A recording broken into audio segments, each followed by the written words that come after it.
now that you are on the ballot, do you Hmm. feel as though, and you have a Democrat incumbent, you're running as a Democratic socialist, a Hmm. progressive, Hmm. do you feel like Democratic primaries are kind of structurally tilted towards the incumbent that makes it more challenging for a new person to run? I think so. Yeah. So actually, I've heard that the Democratic parties in many states, they don't endorse candidates until after the primary. Hmm. In New Jersey, we do. So we have a convention and they have the endorsement vote. So they do a good job of putting people that they know, like friends, some government employees, local government Hmm. employees, that type of thing. And they build a relationship with the incumbent over the years. So a lot of the mayors and council people, they'll like him, and so that's one structural uh, hindrance. Right. Um, yeah, but there's well, I mean, there's the fact that he gets a lot of donations, Hmm. 60%.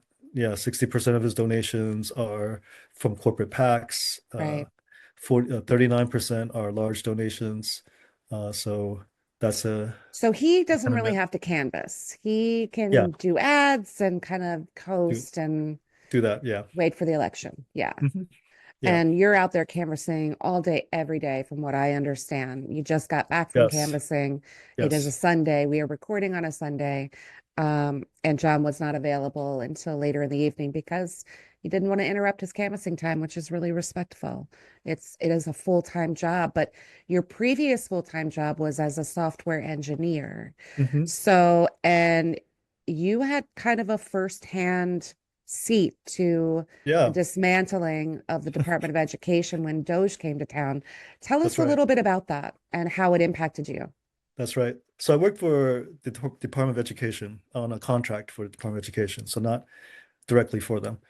But obviously, I lost my position last April, um, and I worked on the nation's report card and international testing. So they completely cut international testing. So we're not going to have that for the next couple of years. So whenever you've seen in the past in the news, U.S. scores compared to other countries, Uh-huh.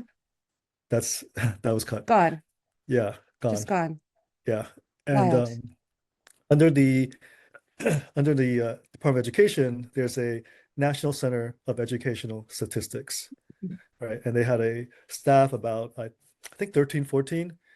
It was cut to two. So what they do is they make sure that our work is accurate, right? It's Mm-hmm. it's data science. It's accuracy is very important.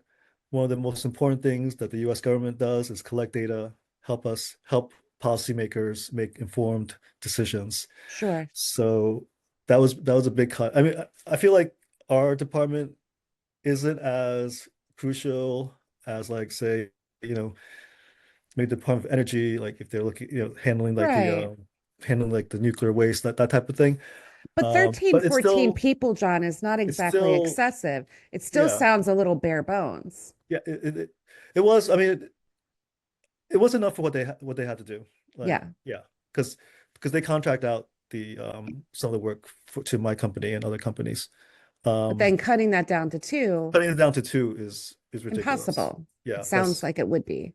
that's impossible. Yeah. Yeah. Well, obviously cutting the international testing, that means less work for them to have to handle, Oh, true, right? true. So, but still, it was too much. Like the nation's report card is congressionally mandated.